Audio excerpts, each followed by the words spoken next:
Aiden tulog. Ay. Ay. Kita yung utong mo, di. Yan yung utong mo. Ay, naku talaga. Ay, yan yung utong. Hi people of the world! Mag-unboxing tayo ngayon. Kapag ano kasi, end of the month, dyan ako mag-order ng mga stocks ni Aiden. Kasi yung mga in-order ko, pang 1 month niya na. Kaya mag-unbox tayo ngayon.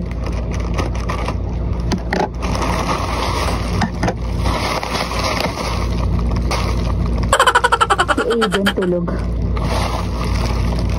Habang tulog, mag-aano na ako. Gagawin ko na to kasi mamaya maglilikot na yan siya. Dito na. Mama. Kaya mo kung magkano to?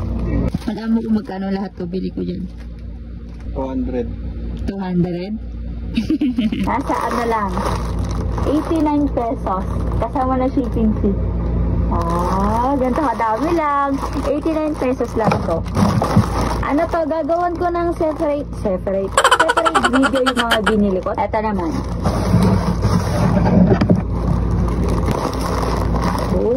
Ito na yung binili ko. Kasi nga, ang dami ko nakikita ganito, oh.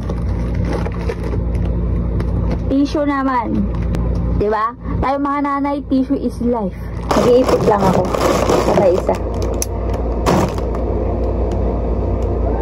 Kita yung utong mo, di. Yan yung utong mo. Ay, naku talaga. Ay, yan yung utong.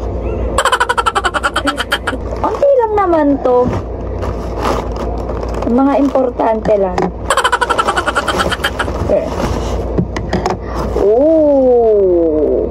So, ito yung ginagamit ko sa underarm ko. Alam nyo na to. Sikat to sa TikTok. In fairness, effective talaga siya. Kaya, 2 ganito na yung binili ko kasi paubos na. Bali, pangatlong bottle ko na to. Ganun kalala yung kilikili ko. Di ba nga, syempre, nagbuntis ako, umitim kilikili ko. Kaya 3 ganito na yung, 2 ganito na yung binili ko. Diba? Para hindi ako mabitin. Ay. Bato. Wipes. Ito na bumili naman ako nito kasi, oops. Ang ganda niya, bukod sa color violet, na nagustuhan ni mama. Ito yung ginagamit ko kay Aiden.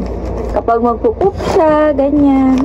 Pag may mga dumi-dumi siya sa buka, 5 pieces, wala pang 200 pesos. Syempre, maubusan ako ng stocks.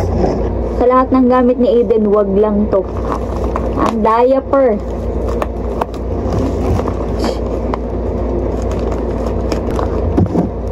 Nawala na ako ng energy. Halit kasi ng gunting. Wala ako makita ang gunting eh. So, may nagtatanong din pala kung anong gamit ni Aiden na diaper. Syempre, dito tayo sa Unilab. Tapos, ang size na ng diaper niya is large. Ano na to? 30 pieces. Ayan, pang 1 buwan niya na to. Kaya, 4 na yung binibili ko. Kasi, maano talaga ako sa diaper. Kasi kapag basa na yung, makapa ko lang nabasa na yung diaper niya, pinapalitan ko na agad. Ayoko yung papatagalin ko pa. Ayoko baka magka-rashes kasi siya. Ayan, kaya kapag basa na, kahit onti pa lang, hindi naman yung kada isang ihi, palit. Hindi naman ganun. Basta yung kapag napansin ko lumawlaw na, ganon, papalitan ko na siya. 4 na ganito, pang 1 buwan nyo na. May sobra pa. Ayan. So, yun lang. See you on my next vlog. Thank you for watching.